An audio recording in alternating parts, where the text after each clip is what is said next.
You know that feeling? Maybe when you're younger, early 20s perhaps, where the future just seems endless. Yeah. Like there's all the time in the world, it's all ahead, and any advice from older folks just kind of washes over you. Oh, definitely. White noise. Exactly. But then maybe it happens gradually. Maybe suddenly you hit this point where you realize, Yeah. oh, later is actually now. Mm-hmm. And you might look around, see people, peers who've ticked all the boxes, got the job, the place. The conventional stuff. Right. But they just seem, I don't know, tired, kind of faded, almost like they've given up a bit. Yeah, there's this vibe sometimes, like regret hangs in the air, lost opportunities, life just passing them by. It's really unsettling, isn't it? Watching time just speed up like that. So this deep dive, what we're doing today is basically a shortcut. We're looking at 7 crucial investments, but they're non-financial. Right, not about stocks or bonds. Nope. It's about where you should really put your time, your attention, especially if you're, say, under 30. The mission here is to figure out how these things can build a really solid foundation for, a full life, one without regrets, something that leads to real growth, inner freedom, that kind of thing. Is a sustained well-being, yeah. But okay, let's unpack this. Why now? Why is acting early so important? Why not just, figure it out later? Well, it really boils down to the accumulative effect. It's like compound interest, but for your life choices. Okay. Making big changes after 30, it just gets a lot harder. Seriously, you've got more responsibilities, right? Maybe a mortgage, family. Sure, the weight of life. And the burden of past experiences, maybe some fears that have kind of settled in. Your comfort zone is, well, it's formed, it's comfortable. Right. Breaking out takes real effort then. A lot more effort. Think about it. Starting something positive early, like, I don't know, regular exercise at 20. The payoff over decades is huge. Exponential, really. Try starting that same habit at 40. You're not just starting from scratch. You're often fighting ingrained habits, maybe some physical decline. The effort feels way heavier. That's the price of inaction you mentioned. Exactly. That price just keeps going up. So investing early in these positive things, the long-term returns are just dramatically better. That makes a lot of sense. That idea of an invisible debt building up if you delay, yeah, that resonates. And it leads us perfectly into our first pillar, which might sound a bit strange at first, investing in mistakes. Yes, the catalyst for growth. Right. The core idea being, look, mistakes are going to happen. They're inevitable. Absolutely. And maybe the most dangerous thing, especially when you're young, is thinking you've got it all figured out, that you're always right. Oh, definitely. That's a trap. The best approach, according to our source, is just accept it. Embrace the fact you'll mess up. Okay, accept it. Then what? Then you start consciously buying experience. You frame each mistake not as like a failure, but as a purchase. A purchase. Yeah, a purchase that turns into a lesson. It becomes knowledge. The author we're looking at is really open about this. Talks about trying all sorts of ventures, a painting business, fancy Indian tea, hair vitamins, jewelry, even a kid's toy store. Wow, quite the list. And he's upfront, says most of these projects ended up being absolutely nothing, like just a waste of time, energy, a lot of money. Ouch. That sounds discouraging. So how do you shift from feeling like that defeated to seeing it as a valuable purchase? Well, he stresses the colossal experience gained, the knowledge, the contacts, and maybe most importantly, a much deeper understanding of his own strengths and weaknesses. The self-awareness piece. Which he calls a key thing in life. And get this, his super successful podcast now. Yeah. He says it was like the 7th or 10th attempt after years of trying other formats that just didn't work at all. 7th or 10th. Wow. His secret, he says, is just try. That's basically it. Go through, try, make mistakes in a circle, and start all over again. Keep iterating. Exactly. And there's research backing this up, Something like 90% of entrepreneurs, before they hit it big, launched other companies that failed. 90%. That's huge. It shows that the ones who make more attempts, they just learn faster. They build intuition, get better at judging risks, adapt more quickly. So the scale of a person, in a way, is kind of proportional to the number of attempts, the errors they've processed, the hypotheses they've tested. Okay, so the big takeaway here seems to be make those mistakes early. And ideally, make them when the stakes are lower, less money involved. Because they get much more expensive later, both financially and emotionally. Right. Learn from success, learn from failure, but always filter it through your own experience. Try things on, see what actually fits you. Okay, so from learning inside, let's look outward. Pillar 2, investing in mobility. expanding those horizons. Literally and figuratively, yeah. And our source throws out some pretty stark numbers here. Like in many places, around 70% of people live their whole lives pretty much where they were born. It's kind of amazing when you think about it. Yeah, one specific stat mentioned was 69% of people in a particular country have never even been abroad. Wow. And the author argues this leads to a kind of narrow existence, a closed loop that can really stifle new ideas, creativity, dreams. It's definitely limiting. He mentions his own team is spread all over the world, different countries, languages, time zones. Gives them flexibility. Huge freedom of action, yeah. And he quotes someone, Artemy Lebedev, who tried to travel somewhere new every single month. Every month, that's dedication. Lebedev apparently stressed how captivating it is, how much of an advantage it gives you later. Hard to even describe the benefit. It just opens up this new absolute picture you haven't seen before. Practically speaking, the advice is maybe master an online skill or find the online part of your current job. Remote work possibilities. Yeah, the demand for freelancers is growing. You can work from pretty much anywhere now. But even if your job isn't remote, the idea is that mobility, that openness to new places should still be there somehow. But what's the deeper impact? Beyond just, seeing cool places, what's the strategic benefit for someone listening? It helps you grasp how the world really works. Understand different people, different cultures. It lets you look wider, spot trends, see how things are changing. Get a bigger perspective. Yeah, and honestly, it just gives you energy. You come back from a trip with new ideas, more inspiration that inevitably fuels growth. Plus, there's the practical side. Access to new markets, maybe foreign projects, earning in different currencies. Right, real tangible benefits too. So the key takeaway is, investing in mobility early isn't just a fun lifestyle thing. It's actually a smart career move in today's global world. Moving on to pillar 3, and this one feels, really fundamental. Investing in people, building that strong social ecosystem. The foundation of foundations, as the source calls it. Totally. The analogy used is climbing Everest. You can't do that alone, right? You need a team, people you can absolutely rely on, trust your life with. Solid analogy. And the point is, in our everyday lives, we kind of do the same thing. We trust our lives, in a way, to our social circle. That's a powerful way to put it, and it prompts a crucial question for everyone listening. Take an honest look around. Who is actually next to you? Right. Who's in your immediate circle? Are they people who energize you, spark ideas, lift you up? Or are they the ones who turn every get-together into, like, a whining championship? I know those.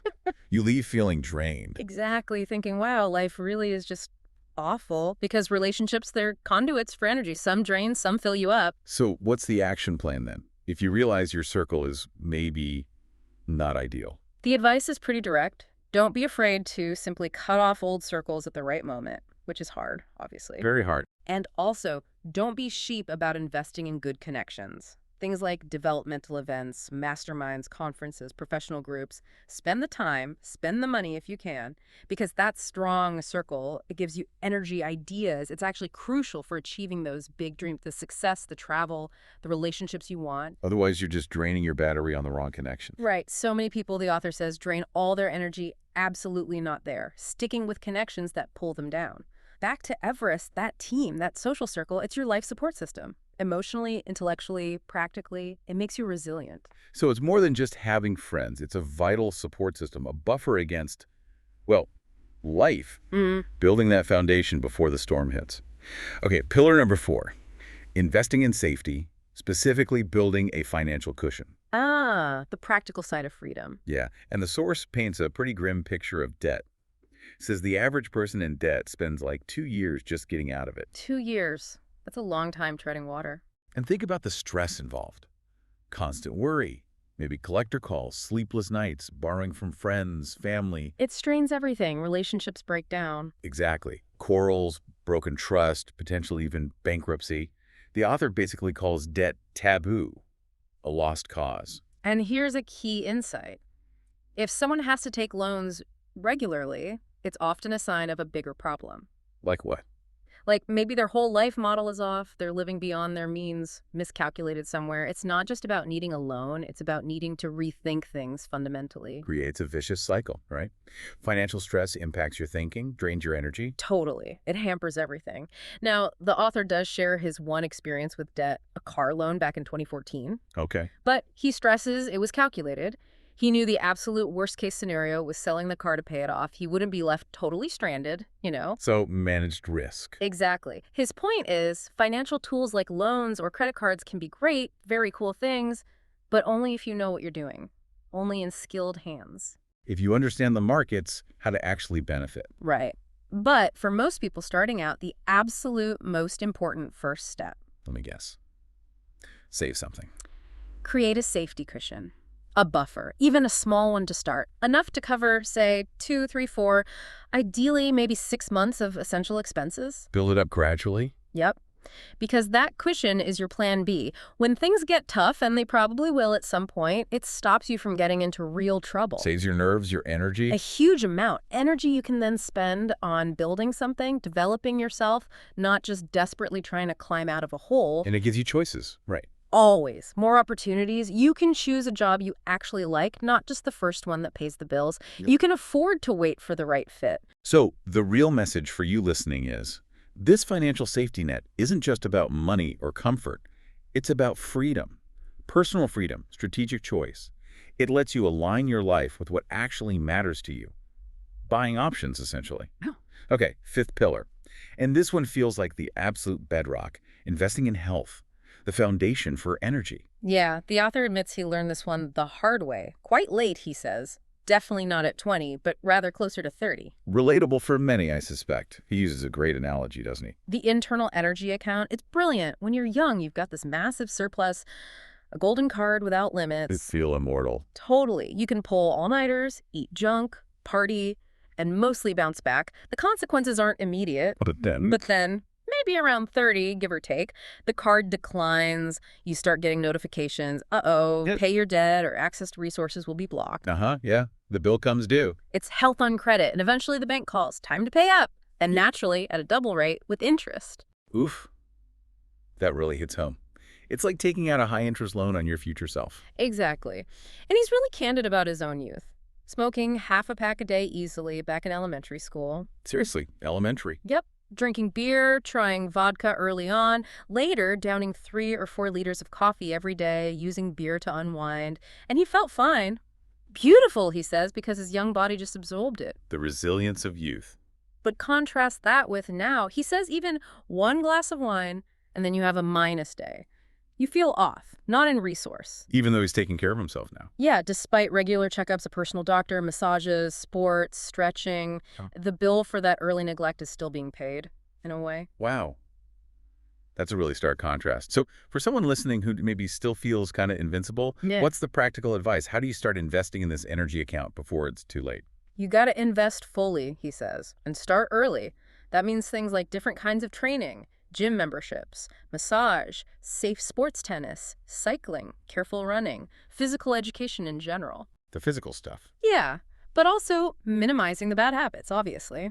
And starting as early as possible to invest in things like yoga, stretching, vitamins, regular checkups, massage, basically anything that helps your body function well and develop. Kind of biohacking yourself, focusing on sleep quality, nutrition. Exactly. Because ignoring it, that leads straight to weakness, nervous breakdowns, burnout, skin problems, teeth problems, energy problems, sleep problems. That's a systemic breakdown. It's a total depletion of your core resources. It undermines everything else you want to do in life. So the takeaway for you is crystal clear. Health isn't just about avoiding sickness. It's the fundamental fuel for everything else. Neglect it, and you're basically running your engine on empty. It impacts your ability to thrive, enjoy life, contribute anything meaningful. It's the engine. Pillar number 6, investing in self-reflection, cultivating that inner contact. This one feels particularly relevant today, doesn't it? Oh, absolutely. We're constantly plugged in. Work tasks, emails, then scrolling through feeds. It eats up all the time. All the gaps get filled. Right. And actually stopping to think, to check in with yourself. That gets pushed down the priority list. It feels secondary or even tertiary. Like a luxury you don't have time for. Exactly. But the source argues that this ability to just stop, breathe, and simply hear yourself is actually one of the most profitable investments you can make, especially when you're young. It's interesting. The author describes that exact scenario, meaning to reflect after work, but then an urgent email pops up, or suddenly hours have vanished scrolling through reels. So relatable. Painfully relatable. So what's the advice? How do you carve out that space? Start early. The earlier, the better. Even if it's just 10 minutes a day, just stopping. Or maybe an hour-long walk without your phone, just thinking. Doesn't have to be a huge commitment initially. No. And the methods can vary widely. Maybe it's an honest session with a psychologist. Maybe it's yoga or that walk in the park, keeping a diary. He even suggests trying using ChatGPT and communicating with it as a partner to bounce ideas off yourself. Interesting. Using tech for reflection. The core idea, though, is simple. You are the main priority in your life. You just can't keep pushing yourself to the back burner. It doesn't work long term. And think about what happens in those pauses. That's often where the true ideas, true good solutions are born, the kind you can't just copy from someone else because they're filtered through you. Your unique perspective and needs. Right. Self-reflection helps clarify, okay, where am I actually? What stage? Where do I really want to go? What do I want life to look like next? Instead of just reacting all the time. Exactly. Because neglecting this, the source warns it can lead to a major internal crisis around 30. People suddenly feel lost, they drop everything, change professions, start from scratch. Or they get stuck, feeling miserable. Right. They might ruin their life and get stuck in some abyss for a long time because they suddenly realize they've been moving in the wrong direction the whole time. And then you have to rebuild everything, but with less energy, less flexibility than you had at 20. Precisely. You have to rebuild, search for yourself anew, build a new life, do all this from scratch. It's much harder then. So for you listening, self-reflection isn't a luxury. It's like your internal GPS. Yeah. A fundamental skill for navigating life, especially with all the noise out there today. Yeah. It's strategic for real innovation and just figuring out your own path. Okay. Final pillar, number 7, investing in time. Strategic delegation and automation. Managing our most finite resource. Exactly. When you're young, it often feels like I've got my whole life ahead, tons of time, I can do everything. The illusion of infinite time. Totally. But then suddenly you blink, and time is just flying by catastrophically fast. The to-do list only grows, but the hours keep slipping away. Panic starts to set in a bit. Yeah, and the author admits he used to be a total control freak, kept absolutely everything under his own control. Believe that old saying, if you want it done well, do it yourself. A very common mindset. But he Yeah. points out how that approach just eats up your resources, your time, your energy. It drains the battery and ultimately slows down your development. How so? Well, he gives this great example. People who spend ages hunting for pirated software or movies online just to save a few bucks a month. Like saving 200 rubles, as the source puts it. Right. He calls it false economy. You think you're saving money, but you're actually wasting huge amounts of time and mental energy on, well, garbage. Time you could be using for something productive. Okay, that makes sense. Yeah. So what's the shift? How do you decide what's worth your time? You have to ask the hard question. What out of everything I'm doing actually moves me forward? And what's just keeping me busy, taking energy, taking time, slowing me down? Identifying the truly valuable activities versus the time sinks. Exactly. And his principle becomes everything that does not shape my future, the future I want, everything that doesn't work for growth, can and should be delegated or simply abandoned. Delegate or ditch it. Pretty much. He stresses under no circumstances should you skimp on what truly unloads you. Like what? What kind of things? Could be household help, like cleaning services. Could be using virtual assistants for organizational stuff. Even just paying for software or services that save you hassle. Don't be penny wise and time foolish. Exactly. The goal is to free up time to do what's truly important, what actually impacts your future. Automate, delegate, outsource whatever you can that doesn't require your unique input. Because otherwise you just get lost in the weeds, dissolving in routine. And life, as he says, is very short. So for you, the takeaway is time is your absolute most critical, non-renewable resource. Real productivity isn't about being busy 24/7. Not at all. It's about being strategic. Where are you allocating that precious time to get the biggest return for your growth, personally and professionally? Yeah. Be effective, not just active. Hashtag tag interconnectedness and practical application. Okay, so we've covered these 7 pillars: mistakes, mobility, people, safety, health, reflection, time. It feels like they're not just separate items on a checklist, right? They all kind of link together. Absolutely. They form this interconnected blueprint, really. Progress in one area almost always boosts another. How so? Give me an example. Well, think about it. If you invest in your health, pillar 5, you have more energy. More energy makes it easier to tackle challenges and learn from mistakes, pillar 1, or build your network, pillar 3. Right. And maybe self-reflection, pillar 6, helps you realize you need to delegate more, pillar 7. Precisely. There's this core trio, what you might call a synergistic triad: self-awareness from reflection, self-care from health, and strategic time management. The meta strategies. Yeah, exactly. They're not just good habits. They basically amplify the effectiveness of all the other investments. They make everything else work better. So for you listening, let's make this super practical. Here are some quick, actionable ideas for each pillar. Mistakes. Don't just wait for them.